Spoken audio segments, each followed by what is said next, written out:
Okay, we're taking a look now at the pedigree activity, questions number 1, and they want you to identify a number of individuals' genotypes.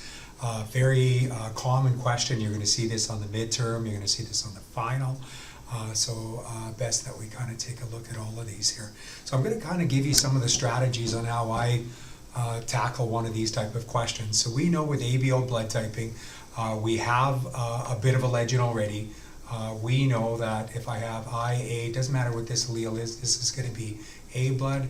IB, doesn't matter what that allele is, it's going to be B blood.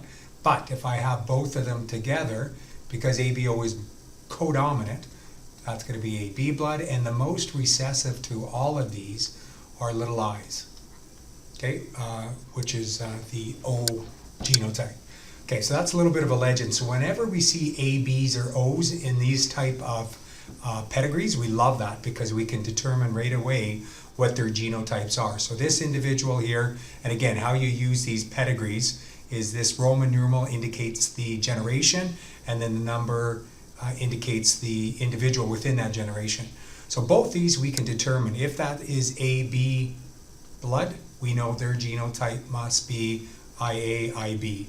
This person is O, we can fill that in. And anywhere we do that, that's how I tackle these type of questions. I could just go fill those in really quickly.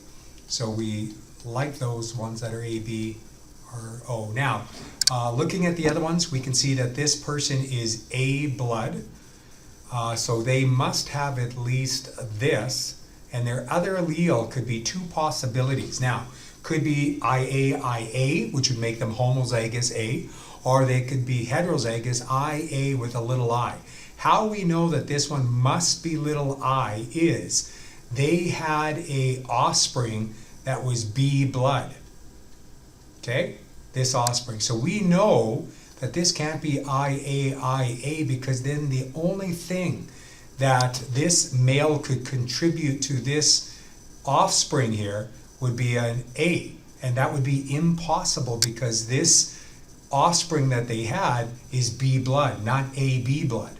So we know that this can't be what the other allele is. It must be a little I that male with A blood must possess. And that, of course, is what he donated to this B baby. Okay, and that's how we know that he is heterozygous A and not homozygous A. Okay, so that's a little tricky. So if you have issues with that, and you're going to have to do this often, make sure you contact me. We can kind of go through that concept alone. Now, the other one's not as difficult, I think. So this B individual's generation 2 is B blood, so they must have a capital B. And their other allele, look what they have as a parent. They had an O mom, and the only thing that she can contribute to any of her offspring is a little I. So we know he's heterozygous B, right? So he has an IB because he's B blood, but he must be carrying a recessive little O allele, little I. Same with this individual here. So that's one of their offspring, IA, and of course, mom can only donate through her egg, a little I. Same with this parent, or this offspring as well. Okay?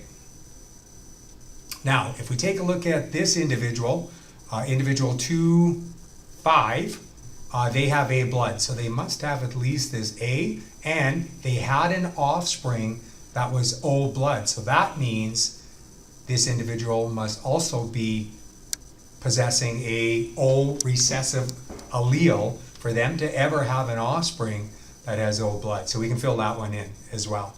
Now I think we've done all of them except for this individual's 3, 3. Now they're A blood, so we know they must have at least an A, but you can see here that we can have two distinct possibilities for this other allele. It could be a I contribute, or it could be an A contribute. This person here is our only unknown. Again, they could either be homo A, IA, or they could be hetero A. Both those are possibilities with those two parents. Therefore, this one is undetermined. We're not able to determine what this other allele is. And that's very typical in human genetics because often we don't have enough information. There's not a lot of kids. This individual, we don't see any of the next generations, what they offered the other their children. So that's one of the limitations, or a couple of the limitations of human genetics. Okay, if you have any issues with this, you're going to have to do this often on exams. So please contact me if you're having any issues with that. Okay, thanks guys.